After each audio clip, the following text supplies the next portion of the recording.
Meus amados irmãos, estamos expondo o livro de Apocalipse, estamos na reta final, estamos encerrando essa série. E se você não tem nos acompanhado, nós temos trabalhado muitos conceitos, desde o capítulo 1, a visão sobre o Cristo glorioso, o Cristo vitorioso. Temos já trabalhado todos os princípios relativos às 7 igrejas da Ásia, e temos trabalhado todas as visões, os 7 anos de tribulação, todos os personagens deste período. Temos então tido um tempo muito rico em uma temática difícil. Falar de escatologia não é simples, não é fácil. Nós estamos diante de uma literatura que possui muitos símbolos, muitas figuras, mas nós temos tentado entender, reconhecendo nossas limitações, mas buscando sempre um entendimento coerente, consistente com o texto. Hoje nós vamos então dar continuidade a essa exposição. Peço que você abra sua Bíblia comigo no livro de Apocalipse, capítulo 21. Livro de Apocalipse, capítulo 21.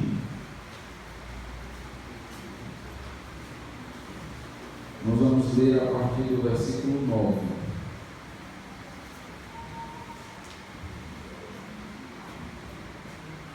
Livro de Apocalipse, é o último livro da Bíblia, né? Capítulo 21, a partir do verso 9. Vamos então fazer essa leitura. Então veio um dos 7 anjos, que tem as 7 taças, cheias dos últimos 7 flagelos, e falou comigo, dizendo: Vem, mostrar-te-ei a noiva, a esposa do Cordeiro. E me transportou em espírito até uma grande e elevada montanha, e me mostrou a santa cidade, Jerusalém, que descia do céu, da parte de Deus, a qual tem a glória de Deus. O seu fulgor era semelhante a uma pedra preciosíssima, como pedra de jaspe cristalina. Tinha grande e alta muralha, 12 portas, e junto às portas 12 anjos, e sobre elas nomes inscritos, que são os nomes das 12 tribos dos filhos de Israel. 3 portas se achavam a leste, 3 ao norte, 3 ao sul e 3 a oeste. A muralha da cidade tinha 12 fundamentos, e estavam sobre estes os nomes, os 12 nomes, melhor dizendo, dos 12 apóstolos do Cordeiro. Vamos orar. Deus amado, estamos diante da Tua Palavra, ela está aberta diante de nós.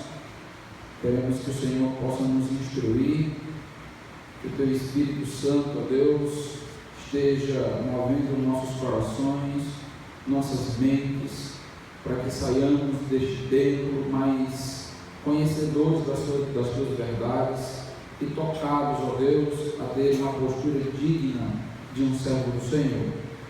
Pedimos que, no decorrer desta mensagem, o Senhor cresça diante dos olhos da congregação, enquanto o pastor diminui, em nome de Cristo. Amém. Então nós estamos diante de uma sessão, Apocalipse capítulo 21, que fala a respeito de uma nova cidade, a cidade chamada de Nova Jerusalém, e de um novo contexto, um novo ambiente, uma nova esfera, que é descrita como um novo céu e nova terra. A cidade, ela desce dos céus, e ela é descrita como uma noiva, ela é descrita como uma esposa. Nós já vimos que João, no livro de Apocalipse, ele visa fazer alguns contrastes, e nós precisamos perceber esses contrastes à medida que o livro se desenvolve. João faz um contraste basicamente entre duas cidades. Ele faz o contraste entre a grande Babilônia, uma cidade que está voltada para o desejo dos homens, para aqueles que habitam na terra, para aqueles que amam a imoralidade, amam a sexualidade, o consumismo, aquilo que este mundo pode oferecer de bens materiais. E nós temos também esta nova cidade que é a Nova Jerusalém. Nós notamos que dentro do próprio livro de Apocalipse, a cidade de Jerusalém, que foi levantada por Deus para ser um centro de adoração no Antigo Testamento, essa cidade foi pervertida. Tanto que nós lembramos, por exemplo, da morte das duas testemunhas, e elas morreram justamente na mesma cidade onde Jesus foi crucificado. E a Jerusalém é chamada, então, espiritualmente de Sodoma e de Egito. Jerusalém estava completamente destruída, deturpada, e agora nós temos uma nova Jerusalém. Em outras palavras, nós temos um novo centro de adoração. Nós vamos notar esse conceito de maneira ainda mais clara a partir das próximas mensagens. Vou focalizar bastante aí, porque a metragem da cidade tem tudo a ver com a metragem do templo do Antigo Testamento. Nós vamos notar, então, esses detalhes. Além de duas cidades, nós temos um outro contraste. São duas mulheres. Então, nós temos a grande Babilônia sendo personificada por uma meretriz, por uma mulher, por uma prostituta. Então nós temos pelo menos 2 capítulos do livro de Apocalipse, o capítulo 17, o capítulo 18, para descrever esta meretriz, essa prostituta. Nós estamos falando de um sistema governamental, um sistema no mundo, onde as pessoas usufruem do sistema e o sistema usufrui das pessoas. Então há uma troca, há uma barganha. O sistema governamental, político daquele período entrega às pessoas aquilo que as pessoas mais querem: riqueza, poder, status, bens, se saciar sexualmente, enquanto se tornam escravas da grande Babilônia. E essa escravidão é demarcada pelo número da besta. O número da besta demarca posse. Então, aqueles que amam a grande Babilônia fazem parte desta cidade, na realidade são servos desta grande senhora, que é descrita com muita pompa, é descrita com grande beleza, é descrita com uma vestimenta escarlate, uma vestimenta vermelha, apontando provavelmente para o sangue dos mártires que ela tanto derramou. O contraste entre a grande Babilônia, uma prostituta meretriz, com a Nova Jerusalém, é que a Nova Jerusalém é a noiva, a Nova Jerusalém é a esposa do Cordeiro. Então nós temos agora uma figura de fidelidade, nós temos uma figura de compromisso. A figura promíscua desapareceu e agora nós temos um aspecto de santidade, de pureza dentro de um relacionamento com Deus. Então a Nova Jerusalém, ela é demarcada, ela é caracterizada por este relacionamento, que é o relacionamento do casamento. Nós temos então essas duas cidades, a grande Babilônia e a cidade chamada de Nova Jerusalém. A ideia da Nova Jerusalém é trazer aos nossos olhos algumas características importantes desta cidade que está sendo então descrita. É uma cidade que se caracteriza por esse relacionamento marido e esposa, como uma cidade fiel, uma cidade santa, uma cidade pura, como tenho citado. Eu quero que você perceba que estas cidades, elas são contrastadas tanto com o ambiente de cidade quanto esta personificação das mulheres, como tenho citado.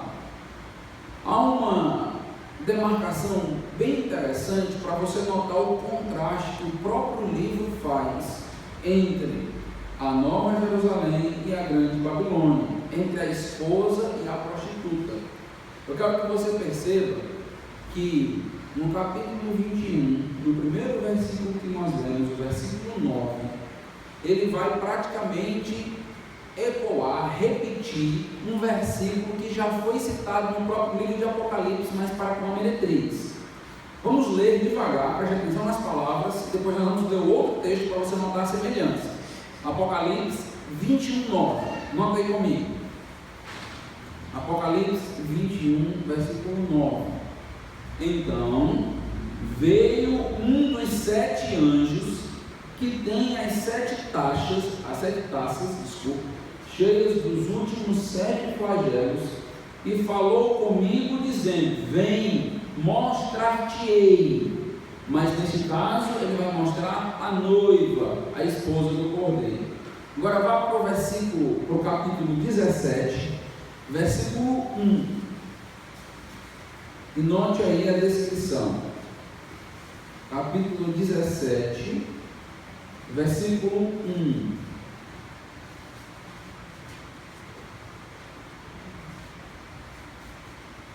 Veio um dos 7 anjos que tem as 7 taças e falou comigo dizendo: vem, mostrar-te-ei o julgamento da grande meretriz que se acha sentada sobre as muitas águas.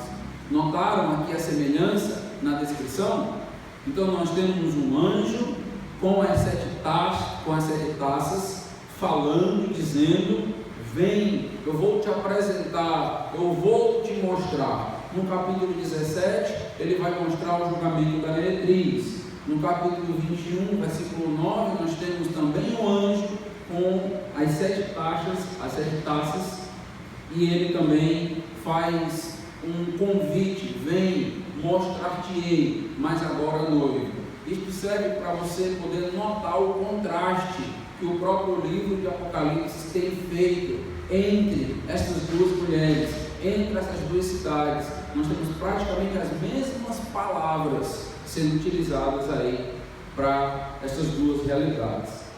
Lembre-se que na semana passada nós encerramos a mensagem com uma lista de pessoas que o livro de Apocalipse cita, que não entrarão, não usufruirão do novo céu e da nova terra.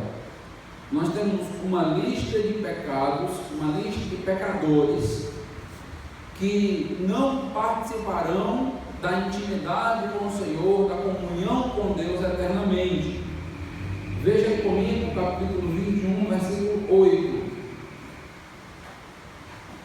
Quero que você note comigo um detalhe. Apocalipse, versículo 21, capítulo 21, versículo 8. Quanto, porém, aos covardes, aos incrédulos, aos abomináveis, aos assassinos, aos impuros, aos feiticeiros, aos idólatras e a todos os mentirosos, a parte que lhes cabe será no lago que arde com fogo e enxofre, a saber, a segunda morte. Nós podemos destacar muitos desses pecados alistados aqui. Eu quero notar com você apenas um. É citado no versículo 8, os impuros, aos assassinos, aos impuros. O que isto significa? Literalmente está lidando com os imorais, aqueles que têm a mesma característica da grande Babilônia, aqueles que têm a mesma característica da prostituta, da meretriz. Então se identificam com a cidade, se identificam com essa mulher. E a ideia que o texto quer nos trazer é que aqueles que se identificam com a postura desta grande meretriz não herdarão aí o novo céu e a nova terra. A palavra grega que aparece aqui para impuros é uma palavra que nós já conhecemos bem, é uma palavra porneia, de onde vem pornografia. E esta palavra é muito abrangente, cabe aí basicamente todo e qualquer conceito de imoralidade que você imaginar. Ou seja, o que o texto está nos dizendo é que não haverá mais espaço para esse tipo de comportamento, esse tipo de atitude, pensamento nos céus. Não há espaço para imorais nos céus. Na verdade, alguém que tem hoje uma vida marcada pela pornografia, alguém que tem hoje uma vida marcada pelo sexo fora do casamento, alguém que se diz cristão e carrega no seu celular vídeos imorais, fotos pornográficas, alguém que tem uma vida onde é caracterizada por esses princípios de imoralidade, quer seja na internet, onde ninguém percebe, ninguém vê, mas você sabe o que está fazendo, tem que repensar a sua postura, tem que repensar a sua vida, pois não há espaço para esse tipo de vida promíscua no povo do Senhor, dentre o povo do Senhor. Uma vida promíscua, uma vida imoral, é uma vida que identifica alguém com a grande meretriz, com a grande prostituta, e não com Deus, e não com os céus. Deus é completamente santo. Nós precisamos cada dia lutar para abolir da nossa vida todo e qualquer pensamento que não glorifique a Deus, toda e qualquer atitude que não engrandeça a Deus, não apenas por conta, e aqui falando aos casados, da nossa esposa, não por conta do seu marido, mas por conta de Deus, porque muitas das vezes o seu marido não vai estar com você, a sua esposa não vai estar com você, mas se a sua vida é marcada, é caracterizada pela imoralidade, você precisa repensar a sua salvação, a sua postura, porque o que o texto nos diz é que o lugar dos impuros é justamente um lago que arde com fogo e enxofre. A vida do crente não pode ser marcada, não pode ser caracterizada pela imoralidade. Se você tem falhado, se você tem errado, Deus está te dando uma oportunidade essa noite de se arrepender de uma vida de práticas imorais, de uma vida de práticas promíscuas. Eu não conheço você em sua intimidade, eu não conheço o seu relacionamento com pessoas do outro sexo no seu trabalho, eu não sei dizer nada a respeito da sua postura com o seu celular, na internet, mas você precisa se arrepender, você precisa mudar de postura, porque o crente no Senhor não pode ser escravo desse tipo de postura, não pode ser preso à imoralidade, porque a imoralidade sexual é uma característica daqueles que se relacionam com a grande meretriz, com a grande prostituta. Deus nos fez novas criaturas, e nós já temos aprendido que esse conceito de novo nascimento, nova criatura, já é uma maneira de experimentar de um gozo escatológico. Nós somos nova criatura, por isso nós habitaremos no novo céu e nova terra, e por isso estaremos na nova Jerusalém. Se nós já somos nova criatura, a pureza já precisa ser evidenciada nas nossas vidas hoje. Nós não podemos simplesmente achar que a pureza estará conosco nos céus. Precisamos lutar arduamente, precisamos militar para ter uma vida coerente com aquilo que aconteceu conosco, com a purificação que o sangue de Cristo trouxe à nossa vida. Os imorais, os impuros não herdarão o reino dos céus. A Bíblia é muito clara quanto a isso. Se você continua amando a imoralidade, amando a promiscuidade, repense a sua salvação, repense a sua postura, porque nós não podemos viver no novo céu e na nova terra com um coração amante da Babilônia, amante da grande meretriz. Nós não podemos.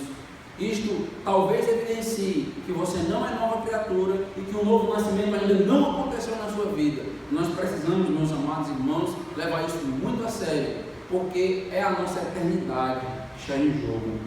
A Nova Jerusalém é uma cidade marcada por pureza. Por isso, a cidade é chamada, é caracterizada como a noiva do Cordeiro. Note a descrição feita dessa cidade, aí no próprio capítulo 21, veja o versículo 27, nota a ênfase na pureza, nota a ênfase na santidade. Capítulo 21, versículo 27, falando da cidade, nela, nunca jamais, penetrará coisa alguma contaminada, nem o que pratica abominação e mentira, mas os inscritos no livro da vida do Cordeiro. Este texto nos exorta que aqueles que têm o seu nome inscrito no livro da vida, eles devem fazer um contraste com aqueles que continuam na abominação, na impureza, na mentira. É um contraste bem marcante já hoje na nossa vida. A vida do crente não pode ser marcada, caracterizada por estes pecados que estão sendo alistados aqui. Uma vida impura, uma vida de mentiras, não faz nenhum sentido para alguém que é nova criatura. Nós não podemos acreditar naquilo que o mundo nos vende como ideologia e simplesmente aceitar que podemos viver de qualquer maneira, viver de qualquer modo, viver com uma vida impura, uma vida imoral, viver mentindo nos nossos negócios, viver mentindo uns para os outros, viver carregando no coração ira, mágoa e ainda achar que nós somos salvos.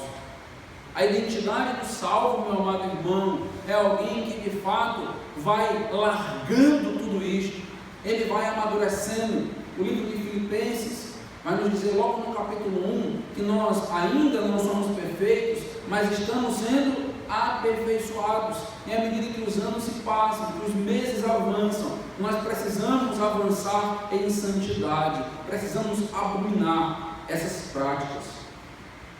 Logicamente que eu não estou afirmando que nós nunca mais erraremos, nunca mais falharemos, que nunca mais pecaremos, porque enquanto estivermos neste mundo, ainda falharemos, e isto deve doer no nosso coração. Quando erramos, quando falhamos, quando pecamos, isso deve nos afligir, porque de fato sabemos que não agrada ao Senhor. Mas o que eu estou querendo afirmar é que a sua vida não pode ser mais caracterizada pelo pecado. Não é que você não vai mais pecar, mas a sua vida não pode ter um estilo de vida tal qual o estilo de vida de alguém que não conhece ao Senhor. Nossa vida deve sim ser marcada pela pureza dos olhos. Jó capítulo 31, versículo 1, afirma: fiz uma aliança com os meus olhos, como vou depositar em uma donzela. Olhos puros, olhos que se purificam, lutando contra os olhos, fazendo um pacto, fazendo uma aliança, não simplesmente vivendo com olhos autônomos, olhos descontrolados, onde toda mulher que passa eu olho, e ainda aceitando aquela ideia do mundo, do que é bonito deve ser visto, é para se olhar. Isso é uma abominação que o mundo ensina. O mundo acaba, através de algumas ideias, colocando no nosso coração grande imoralidade e nós nem percebemos. Você deve controlar os seus olhos, deve lutar para isso, meus amados irmãos, e juntos nós devemos lutar para que todos possam desenvolver santidade. Juntos nós precisamos lutar para que os nossos olhos possam ser depositados na nossa esposa, possa ser depositado naquilo que de fato traz honra e glória a Deus. Devemos lutar arduamente contra as inclinações pecaminosas, para que a nossa natureza sempre possa ser dominada por Cristo. para que a nossa natureza pecaminosa não ressalte e não predomine em nenhum momento. Certamente não são nossos atos e nossas obras que nos salvam. Nós não somos salvos por méritos. Mas não faz sentido nenhum falar de um salvo que banaliza a graça e vive no lamaçal do pecado, sem peso algum na consciência. Não faz nenhum sentido. Não é crente quem continua amando os bens, as posses da cidade prostituta. Quem ama este mundo, esta vida, esta terra, mais do que a Deus, tem que repensar sua vida cristã. Ser nova criatura é já no presente momento experimentar esta realidade escatológica que viveremos eternamente. Precisamos ser santos, porque sem santidade ninguém verá o Senhor. É a santidade de Cristo que está sobre nós, mas precisamos ser e viver condizente com esta santidade que foi proposta para nós. Novo céu, nova terra, nova Jerusalém, é para quem é nova criatura, para quem nasceu de novo. É interessante notar que essa cidade que está sendo descrita aqui em Apocalipse capítulo 21, é uma cidade que não possui mais pecado. Enquanto a grande Babilônia transborda, multiplica pecado, a Nova Jerusalém não tem mais pecado. É uma cidade sem abominação, sem impureza, sem idolatria, sem mentiras. Já pensou? Que cidade maravilhosa! Pense nesta realidade que está sendo proposta para nós. Uma realidade futura, onde o pecado não mais reina, o pecado não mais impera na mente nem nos corações. Se eu pedisse essa noite para levantar a mão, quem gostaria de morar numa cidade sem corrupção, vivendo num país tão corrupto como o nosso? Certamente todos levantariam a mão. Quem gostaria de viver em um mundo sem infidelidade, sem falcatruas, sem mentiras, um mundo onde o rancor não existe mais, um mundo sem fofoca, um mundo sem que ninguém fale mais mal do outro? Qual seria a sua reação? Será que você levantaria a mão? Certamente, meu irmão, você que está conosco, gostaria de viver, de morar num local, num ambiente onde toda essa maldade já não existisse. Mas é interessante que queremos viver num local assim, mas muitas das vezes não estamos dispostos a abrir mão dos nossos pecados. Nós queremos viver em um ambiente sem corrupção. Nós queremos que os governantes não sejam marcados por corrupção. Mas muitas das vezes a nossa própria vida, e eu me incluo aqui, todos nós, acabamos com pequenas corrupções, acabamos contribuindo para que o mundo seja corrupto, mas nós olhamos e enfatizamos sempre a corrupção do outro. Mas para viver em um mundo sem corrupção, sem pecado, precisa começar conosco, precisa começar comigo, precisa começar com você. Querer viver num lugar sem pecado, mas não querer abandonar os próprios pecados, é absurdo, é absurdo. Precisamos aprender a abrir mão dos nossos pecados, abrir mão até mesmo daqueles pecados que nos trazem prazer, porque alguns pecados nos enganam justamente por trazer prazer. Às vezes nós temos uma ideia de que não, todo pecado é terrível, e não funciona tão bem assim. As consequências do pecado, essas consequências são terríveis, mas muitas das vezes estes pecados, eles trazem um certo prazer momentâneo. Por que falar do sexo? Então o sexo traz um certo prazer temporal, por mais que destrua casamentos, do sexo fora do casamento, por mais que acabe deturpando mente, corações, mas em determinado momento ele traz certo prazer, mas ele é danoso.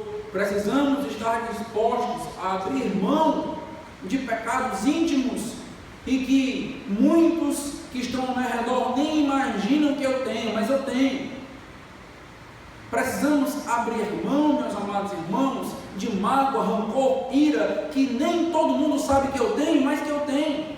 E precisamos, diante de Deus, colocar diante do altar do Senhor e definitivamente abrir mão desses pecados, porque a vida de um crente não pode ser marcada ou demarcada pelo pecado. Esta não é a nossa identidade. Não faz sentido querer morar em um local sem pecado, amando o pecado, sendo amantes do pecado. A Nova Jerusalém é para quem está disposto a abrir mão, já no presente momento, de uma vida egoísta, de uma vida pecaminosa. Para quem deseja viver hoje de modo digno. Não faz sentido falar do novo céu, falar da nova terra, para quem é apaixonado pela grande Babilônia, para quem é apaixonado pela meretriz e por aquilo que ela pode oferecer. É preciso romper com os valores deste mundo. Preste bem atenção. É preciso romper com os valores deste mundo, ir na contramão do que este mundo ensina, do que este mundo tenta colocar em nossa mente e em nosso coração. É preciso decidir ser hoje mesmo um cidadão celestial neste mundo, entender que a nossa pátria é outra e precisamos viver como embaixadores. Precisamos viver hoje como pessoas que não envergonham a nossa pátria celestial. Você não pode manter pecados escondidos no coração e ainda assim querer viver com Deus. Não pode se orgulhar de pecar e mesmo assim ansiar por um local onde não tem pecado. Eu me orgulho do meu pecado. Eu, quando entro numa briga, eu não saio dela. E que isso é orgulho? Isso é digno de elogio? Você devia se envergonhar. Você devia bater na sua boca, lavar a boca com sabão, antes de dizer que é bom de briga, bom de discussão. Porque na realidade, a nossa vida é marcada pelo príncipe da paz, por aquele que é manso, por aquele que é pacífico, por aquele que ama o reino. Nós não podemos ter uma vida marcada por pecado e nos orgulhar de pecado. Nós não podemos nem mesmo nos orgulhar do nosso passado, porque o nosso passado, como o apóstolo Paulo diz, é refúgio. E a palavra é forte, Efésios, que Paulo afirma no texto. Todo o nosso passado, quando nós vivíamos sem Cristo, não é digno de ser lembrado, não é digno de ser lembrado com saudade. Porque agora nós somos novas criaturas e tudo aquilo que nós vivíamos, tudo aquilo que nós vivemos, não faz mais sentido hoje para nós. Na realidade nos traz a vergonha, ou deveria trazer a todos nós. Serve como ensinamento, serve como maturidade, mas nunca como algo saudoso, algo desejoso. Cuidado para não desejar as coisas do passado, cuidado para não desejar as coisas deste mundo no presente, porque o nosso coração não pode estar desejoso pelo novo céu e nova terra, pela nova Jerusalém, e ainda assim está também apaixonado pela grande Babilônia. No livro de Mateus, Evangelho de Mateus, nós temos um texto bem interessante, no capítulo 6, versículo 24. Eu creio que os irmãos conhecem bem esse texto, talvez a sua Bíblia esteja até marcada já. Abra aí comigo, Mateus 6, 24. Só para que a gente possa demarcar essa dualidade de uma maneira ainda mais forte. Mateus, capítulo 6, versículo 24.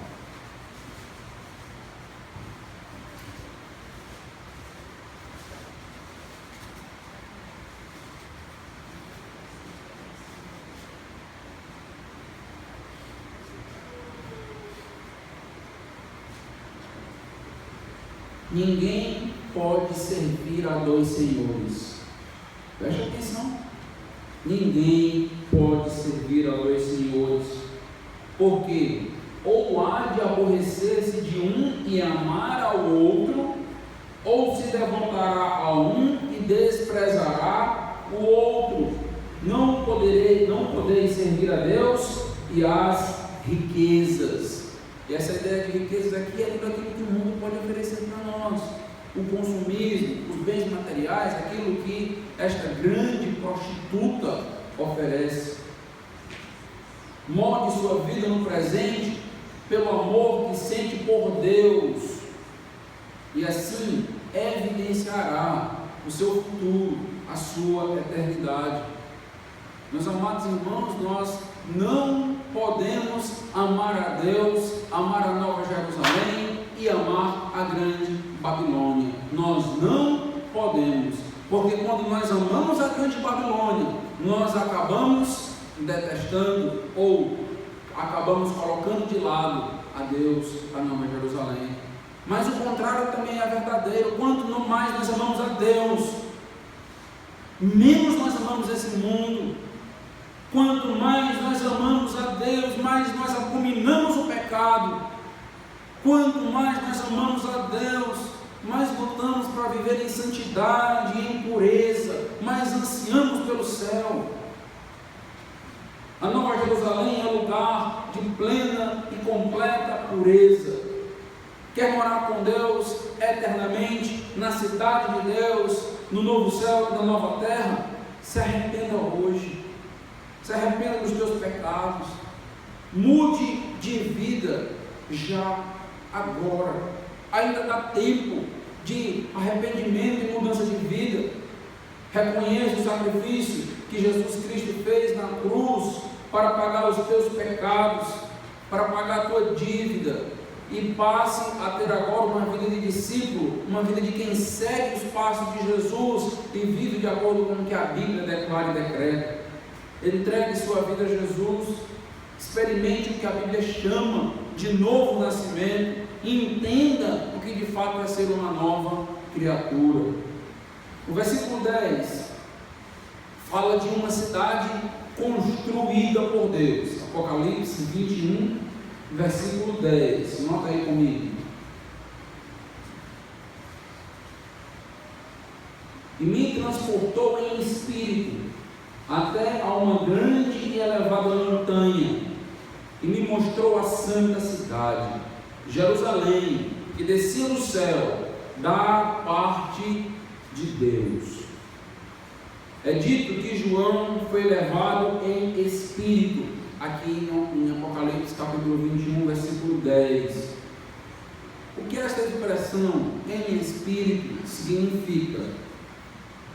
Logicamente que a ideia aqui não é que o espírito de João saiu dele por alguns minutos, ele foi até determinada região, depois voltou, como aquelas experiências, ou algumas experiências de pessoas que narram que estavam no leito da morte, e aí de repente afirma que foi ao céu, teve uma visão, morreu por alguns instantes, depois voltou ao corpo para dizer como é o céu, para dizer como é o inferno.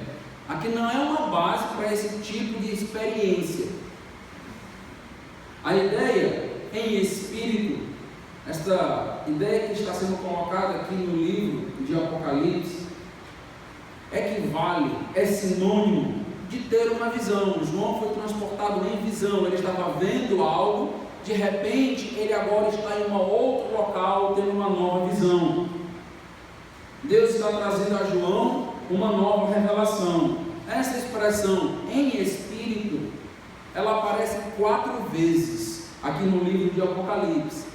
Para você que anota, aparece em Apocalipse capítulo 1, versículo 10, Apocalipse capítulo 4, versículo 2, aparece em Apocalipse capítulo 17, versículo 3 e Apocalipse 21, versículo 10.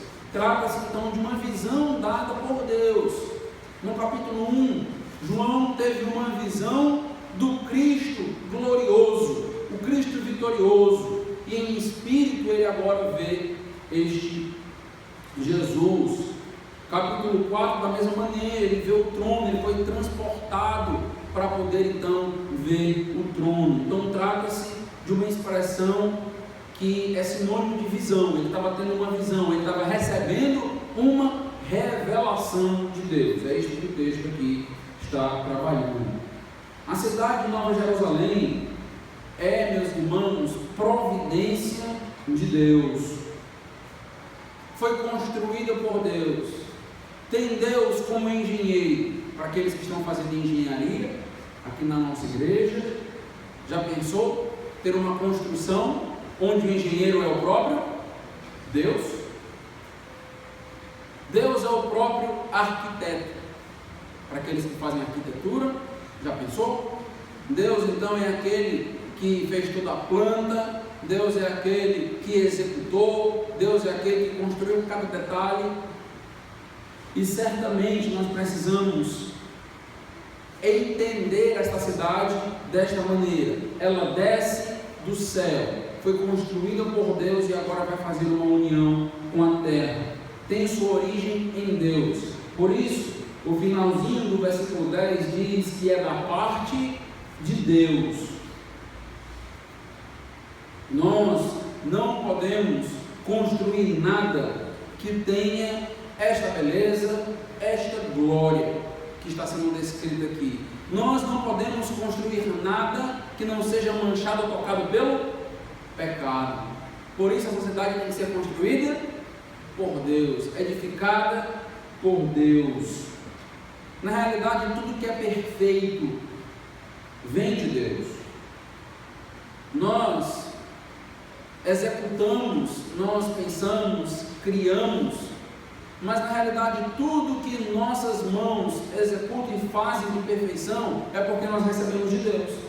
Se você lembra, por exemplo, de Tiago, o livro de Tiago, capítulo 1, versículo 17, diz o seguinte: toda boa dádiva e todo dom perfeito são lá do céu, são lá do alto, descendo do Pai das luzes, em quem não pode existir variação ou sombra de mudança. Então, toda dádiva e todo dom perfeito vem dos céus, é lá do alto, e essa cidade está descendo lá do alto, é de Deus, e vai agora fazer uma união com o novo céu e a nova terra. Essa cidade tem origem do Pai.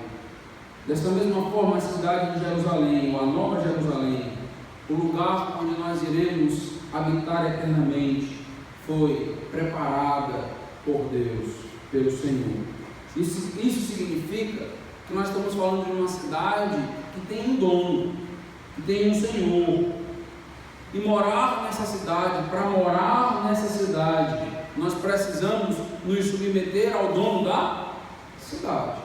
Nós precisamos aceitar as regras do dono da casa. Alguém que vai para a sua casa precisa aceitar as suas regras. Não é assim que funciona? Vai morar comigo, vai passar um tempo na minha casa, a minha casa tem normas, a minha casa tem regras. Certamente nós não aceitamos alguém entrar na nossa casa e começar a mudar tudo, mudar toda a nossa rotina, mudar tudo aquilo que nós pensamos, queremos, desejamos, gostamos, porque a casa é nossa. Você não vai aceitar alguém entrar na sua casa e mandar na sua casa. O que você vai pensar em fazer? Convidar educadamente a pessoa a se retirar, dizendo: essa casa é minha, essa casa tem regras. É da mesma forma com Deus. Meu céu, minhas regras. É assim que funciona. O céu é de Deus. A Nova Jerusalém foi construída por Deus. Deus deixa entrar quem Ele quer. As regras são dele. Para entrar no céu, tem que estar de acordo com as regras de Deus. Tem que ter sido purificado pelo sangue do Cordeiro. Tem que ter sido salvo por Cristo na cruz. Note o versículo 11, trazendo aí mais um detalhe sobre essa cidade construída, a Nova Jerusalém. Falando da cidade, é dito: a qual tem a glória de Deus, o seu fulgor era semelhante a uma pedra preciosíssima, como pedra de jaspe cristalina. Nós vamos começar agora uma série de descrições bem detalhadas dessa cidade. Vamos começar a notar medidas, largura, altura, vamos começar a notar o material que essa cidade é construída. Nós vamos começar a entrar agora numa série bem interessante a respeito dos utensílios. É como se você estivesse numa construção e dissesse: olha, as portas precisam ser construídas assim, as paredes assim, as colunas assim. Então nós começamos a entrar com todos esses detalhes. Esta descrição inicial que você encontra no versículo 11, ela pode passar despercebida por nós. Mas se ela passar despercebida, você perdeu um aspecto muito importante da cidade. Este é o ponto alto da descrição da cidade. Assim como nós já estudamos e nós já vimos, que o ponto central do novo céu e da nova terra não é simplesmente a ausência de pecado, não é simplesmente a ausência de morte, não se trata de não termos e passarmos por sofrimento, de termos as nossas lágrimas enxugadas. Na realidade, quando nós falamos de novo céu e nova terra, nós estamos falando de habitar com Deus. Este é o aspecto principal do novo céu e da nova terra. Você pode notar isso logo no início do capítulo 21. Você vai notar que fazer parte ou habitar no novo céu e nova terra é ter intimidade, é ter plena comunhão com Deus. E o sofrimento, a ausência de sofrimento, do pecado, são as consequências de vivermos agora na presença plena e completa de Deus. A grande bênção do novo céu e da nova terra para nós é nos encontrarmos com o nosso Senhor, estarmos com Ele finalmente, definitivamente. Não termos mais aquela sensação, por conta do nosso pecado, de que em alguns momentos Deus está longe, Deus está distante. Talvez você já tenha passado por isso em alguns momentos, onde você ora e parece que está orando para as paredes, onde você ora e parece uma oração tão vazia, tão árida, e você não sente a presença de Deus. Isto está com os dias contados, porque Deus está conosco, mas o nosso pecado acaba criando para nós esse disfarce de completo distanciamento, de que Deus não está ali. Nos céus nós estaremos andando com Deus, estaremos habitando com Deus. Vimos que isto é uma promessa que se concretiza aqui. Da mesma maneira como nós falamos da Nova Jerusalém, nós temos agora neste ponto aqui um ponto principal, um aspecto principal dentro do texto, que trata justamente a respeito da glória de Deus na cidade.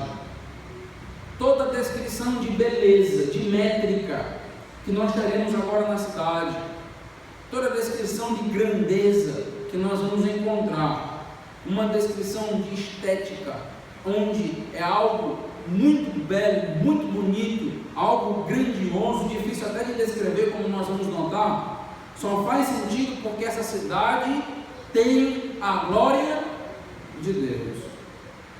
Essa cidade está sendo descrita dessa maneira, por conta da glória de Deus que existe, que reveste essa cidade.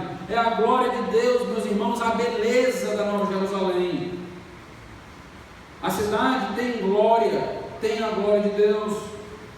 Você pode esquecer todo o restante da descrição, mas você jamais pode esquecer que estar no novo céu e nova terra é estar em íntima e completa comunhão com Deus. E falar desta cidade, da Nova Jerusalém, é falar da glória de Deus. O texto vai falar de portas de pérolas, vai falar de ruas de ouro. E nós temos agora uma tentativa de João de descrever aquela beleza, de descrever aquela glória.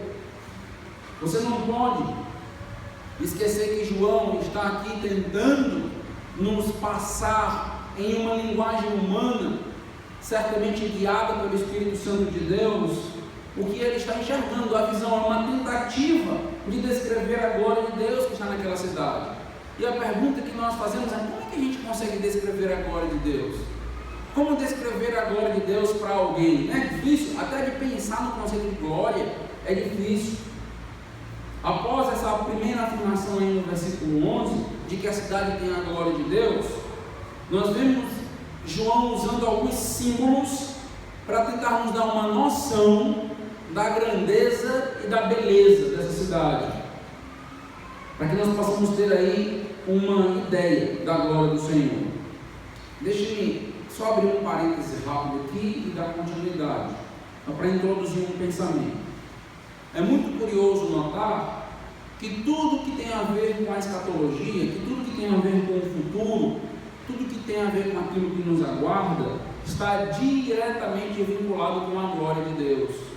E tudo o que tem a ver com a queda, com o pecado, também está vinculado com a glória de Deus. Quando nós falamos, por exemplo, que pecado é errar o alvo, que alvo? Glorificará Deus. Os homens foram criados para viver para a glória de Deus. Romanos, no capítulo 3, vai nos apontar justamente esse conceito de que o pecador, o homem agora carece da glória de Deus, deturpou a glória de Deus, zombou da glória de Deus, mas vai ter um momento onde esta glória vai ser agora retomada, e esta glória em todo o seu fulgor vai ser retomada na eternidade, nessa cidade, onde tudo agora vai corroborar para adoração a Deus, para dignificar a Deus, para glorificar a Deus, inclusive os nossos corpos. Quando nós falamos do último estágio da salvação, nós chamamos isso de quê? Glorificação. Nós teremos corpos glorificados. O que é isso? Nós normalmente pensamos apenas que é um corpo que passa paredes, é um corpo que estará em condições de glorificar a Deus em completa harmonia e consonância com toda a eternidade. A própria cidade é uma cidade gloriosa. Para isso, nossos corpos também estarão dando glória a Deus, nossos corpos serão gloriosos. Então, o próprio conceito de corpo glorificado tem a ver justamente com esse ápice da glória de Deus que vai acontecer na eternidade. Voltando aqui para o versículo 10, fechando o parênteses, nós perguntamos a respeito de como descrever a glória de Deus da cidade.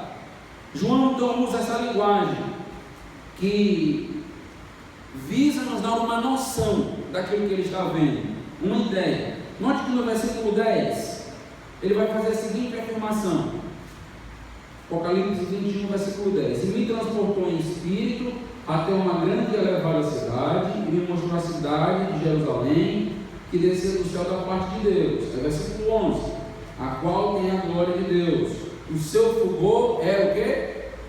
Semelhante. É uma tentativa de descrever aquilo que ele está vendo. Era semelhante.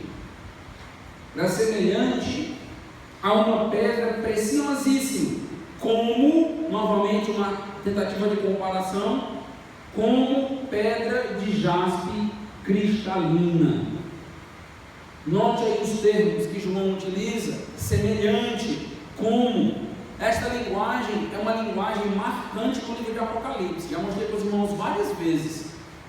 Por exemplo, quando nós chegamos naquela descrição do capítulo 4 e do capítulo 5, uma descrição que fala da adoração diante do trono de Deus e a adoração ao Cordeiro, várias vezes aparece essa expressão, semelhante, como, porque é uma tentativa de descrever os céus, é uma tentativa de descrever toda a beleza, toda a glória que ele está agora presenciando. Diante dessa dificuldade de descrever esta nova cidade coberta pela glória de Deus, é como se João nos dissesse: sabe uma pedra? Uma pedra rara, cara, valiosa, preciosa, uma joia. A cidade é mais ou menos assim. É mais ou menos como uma pedra linda, uma pedra valiosa, preciosa. Em outras palavras, João está tentando descrever para nós o indescritível, a glória de Deus. É para lá, para essa cidade bela, gloriosa, valiosa, preciosa, que nós iremos por conta do sacrifício de Jesus. É este lugar que nos aguarda, é este lugar que nos espera, um lugar como uma pedra de jaspe cristalino. Já pensou que honra? Já pensou que glória? um privilégio sem tamanho. Será que você já entrou em um lugar onde você se sentiu indigno? Às vezes a gente entra em certos lugares, eu já entrei, e o lugar é tão chique, tão grandioso, tão bonito, que você logo pensa assim: a única coisa que está em desarmonia aqui sou eu. Nesse lugar aqui, tudo está bonito, mas quando eu entrei, não faz muito sentido eu estar aqui dentro. Quando nós falamos do novo céu e da nova terra, também não faz sentido você estar lá, porque você é feito. Mas o que nos torna bonito é o sangue de Jesus. Estaremos lá, neste local glorioso, belo, por conta do sangue de Jesus Cristo. É por isso que teremos esse acesso. Deixe-me caminhar agora para a última sessão, para encerrar a mensagem. Versículos 12 e 14. A última descrição desta cidade. Versículo 12 ao 14.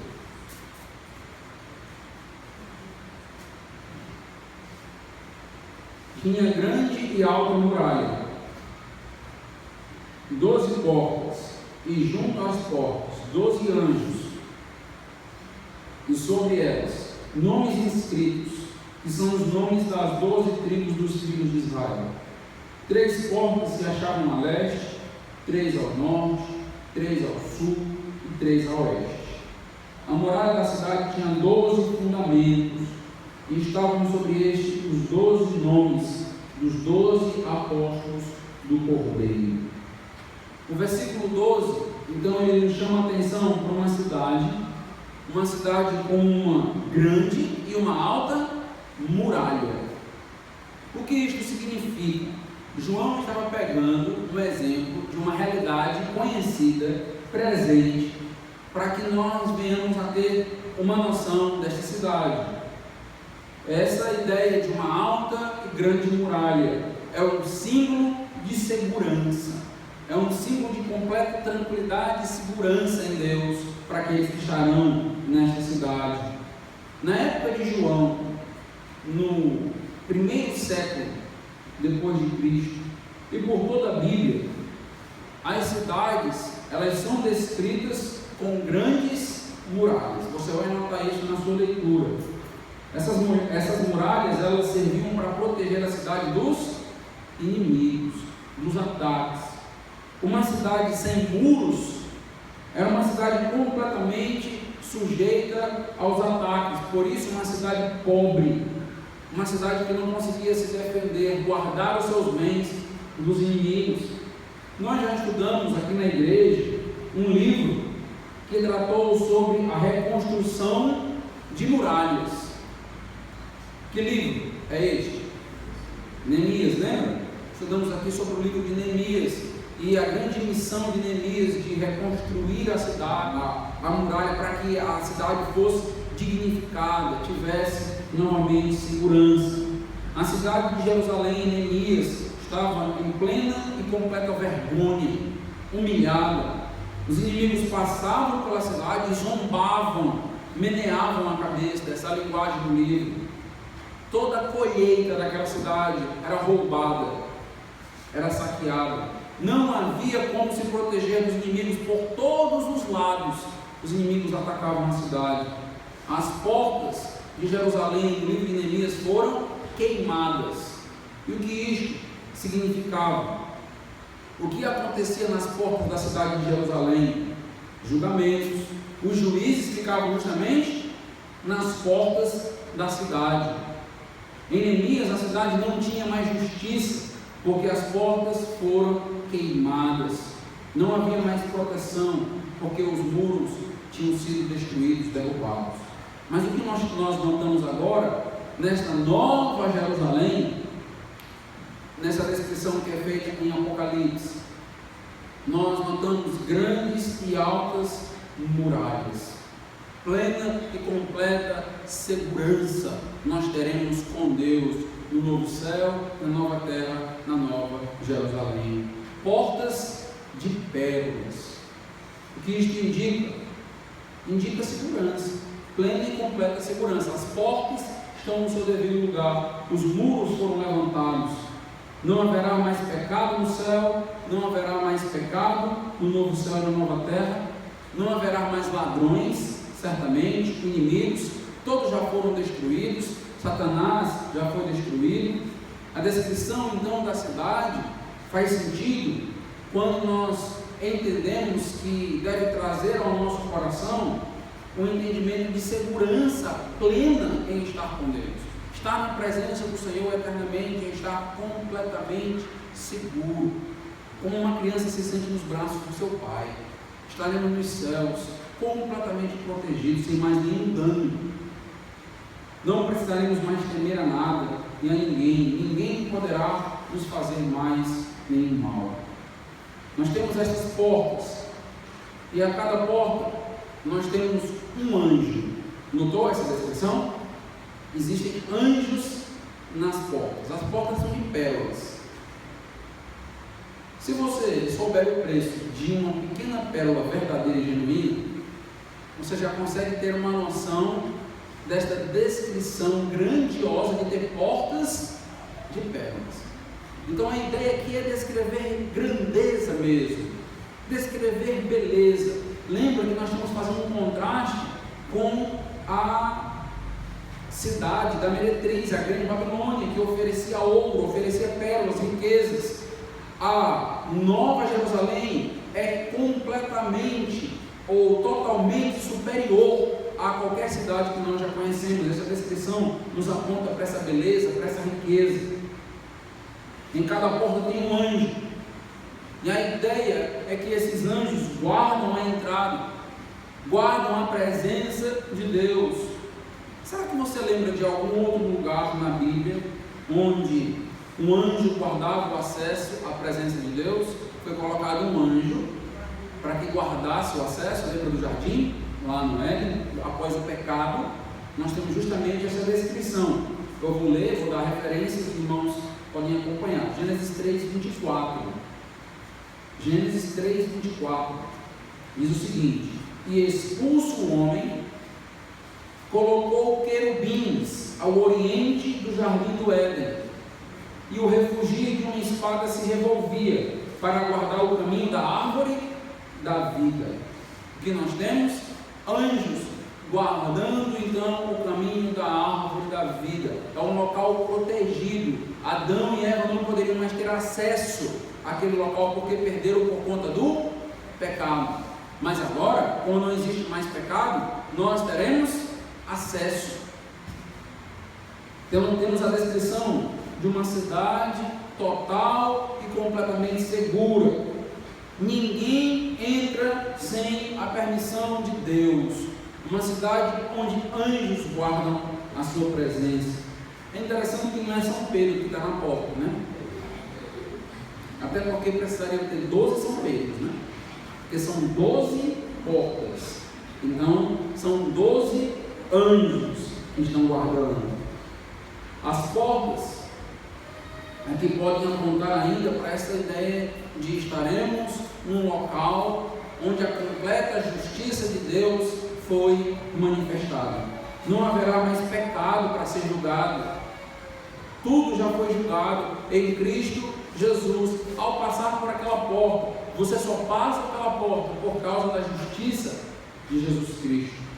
E só entra na cidade, só faz sentido participar daquela cidade quem for justo em Cristo Jesus. Quem são os moradores daquela cidade? Os versículos 12 e 14 nos indicam algo bem interessante.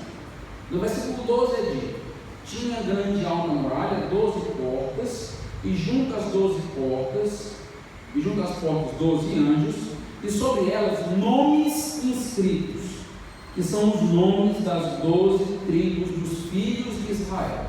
12 nomes das 12 tribos de Israel.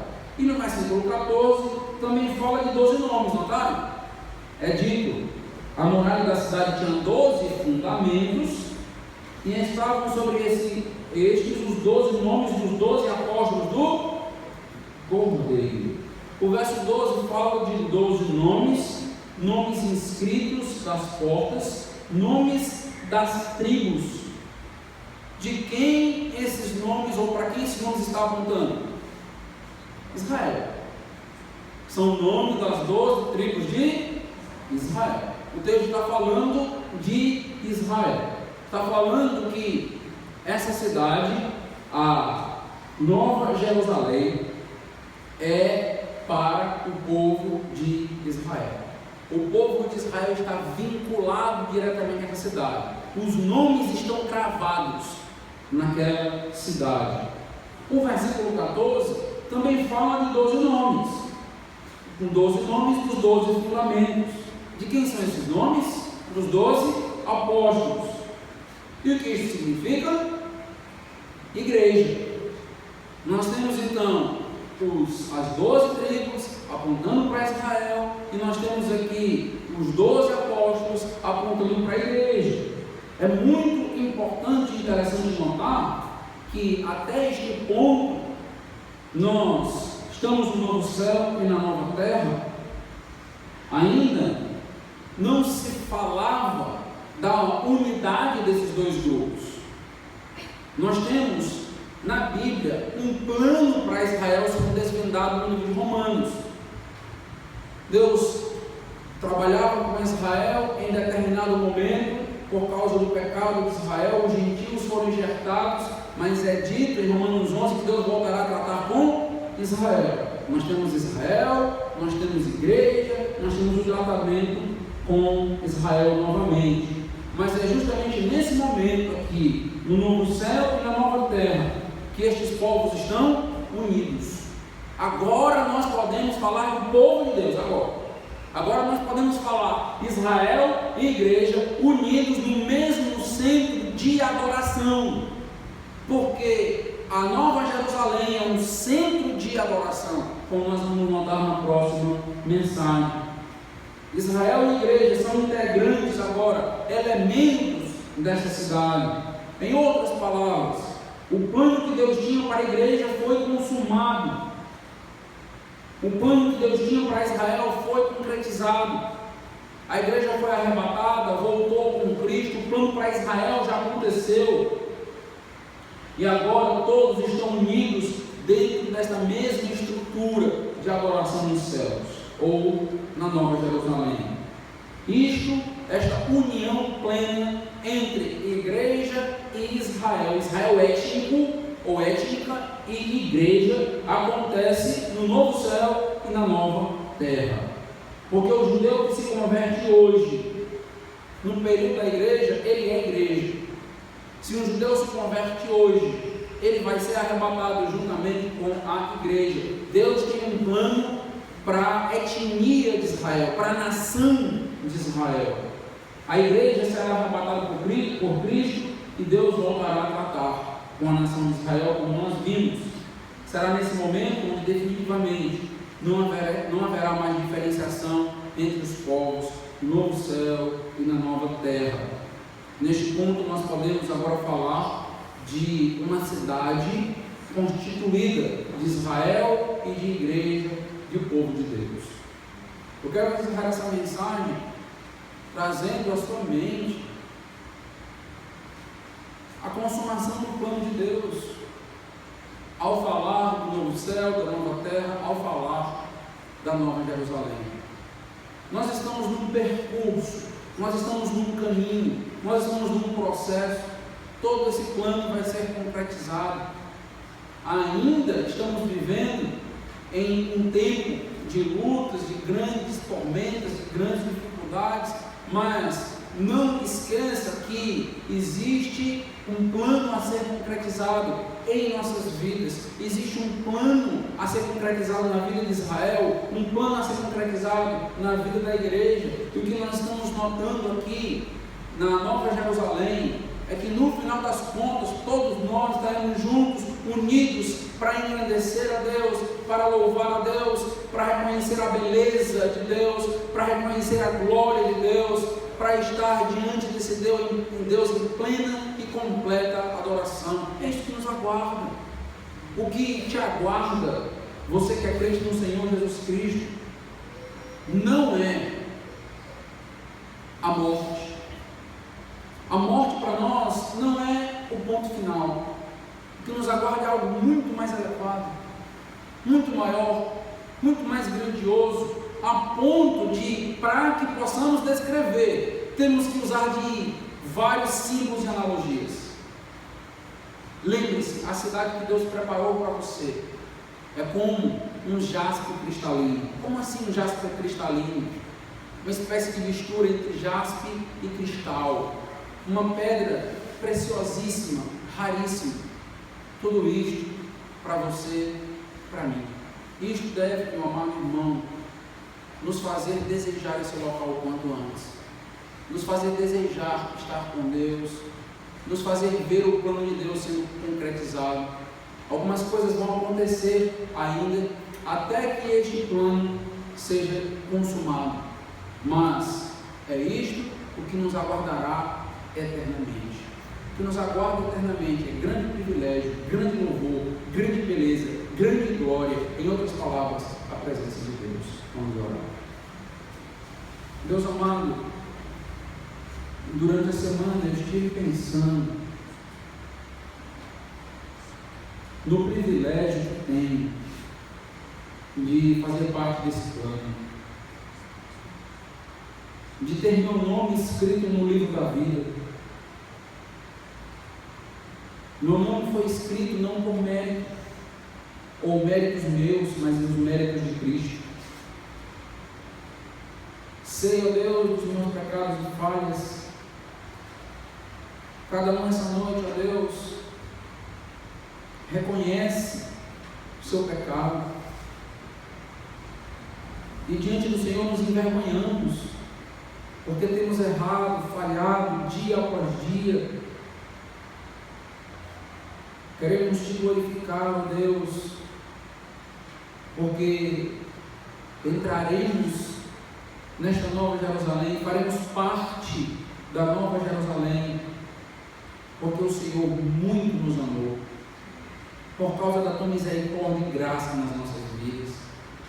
Não somos dignos, mas o Senhor nos presenteou de modo maravilhoso.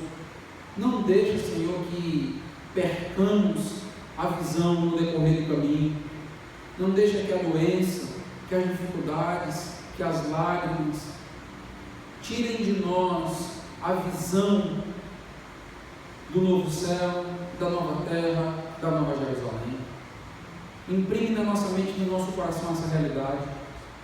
Ó Deus, pedimos que o Senhor nos ajude a ter uma vida pura, uma vida de santidade, coerente, ó Deus, com o novo nascimento, coerente, ó Deus, com essa nomenclatura de nova criatura que recebemos. Ó Deus amado, eu te louvo pelo teu plano, te louvo essa noite pelo teu projeto maravilhoso, grandioso, que deixa o homem assombrado, que deixa o homem sem palavras, que me deixa, ó Deus, apenas com uma palavra nos lábios, e a palavra é gratidão. Obrigado, meu Deus, obrigado, Senhor, que possamos sair dessa noite com esse sentimento. Obrigado, Senhor, por cada detalhe dessa cidade. Obrigado, Deus, pela tua glória que reveste não apenas a cidade, mas os nossos próprios corpos serão revestidos de glória. Ó Deus amado, te pedimos que o Senhor esteja agindo em cada coração, trazendo reflexão, trazendo edificação, trazendo ações de graças. Enquanto a igreja está orando, eu quero falar com você que está conosco. Você que sabe que é pecador, você que reconhece os seus pecados, entende que não pode estar nos céus com esta vida, que precisa de arrependimento, precisa hoje mesmo de contrição, e quer se quebrantar, quer se render ao Senhor. Você que quer fazer parte dessa cidade maravilhosa, descrita com um jaspe cristalino, mas você viu que não pode entrar lá da maneira que você vive, com este pensamento, com essas atitudes, com este coração. O Espírito Santo pode transformar a tua vida hoje, pode te colocar numa posição de filho de Deus hoje mesmo. Eu quero te desafiar a tomar uma decisão nessa noite. Se o Espírito Santo tem falado ao teu coração, eu quero que você possa agradecer a Deus por isso. Queremos orar por sua vida, nos alegrar com você. Se você quer tomar uma decisão, levante uma de suas mãos. Queremos glorificar a Deus por sua vida. Queremos então nos alegrar com você. Alguém essa noite quer tomar uma decisão de viver para Cristo, entender os seus pecados, entender que o acesso a esta cidade é apenas pelo sangue de Jesus? Vamos orar. Deus amado, a tua palavra foi pregada e aprendemos em Isaías que ela não volta vazia, cumpre o propósito pelo qual o Senhor designou.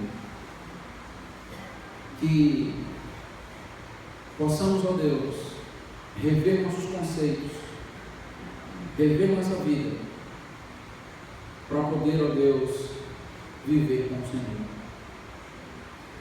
O Senhor abençoe cada um que está aqui esta noite. Que o Senhor esteja trazendo consolo e tranquilidade e trazendo, ó Deus, grande esperança. Enche o coração do teu povo essa noite de esperança. Para que eu te peça em nome de Jesus.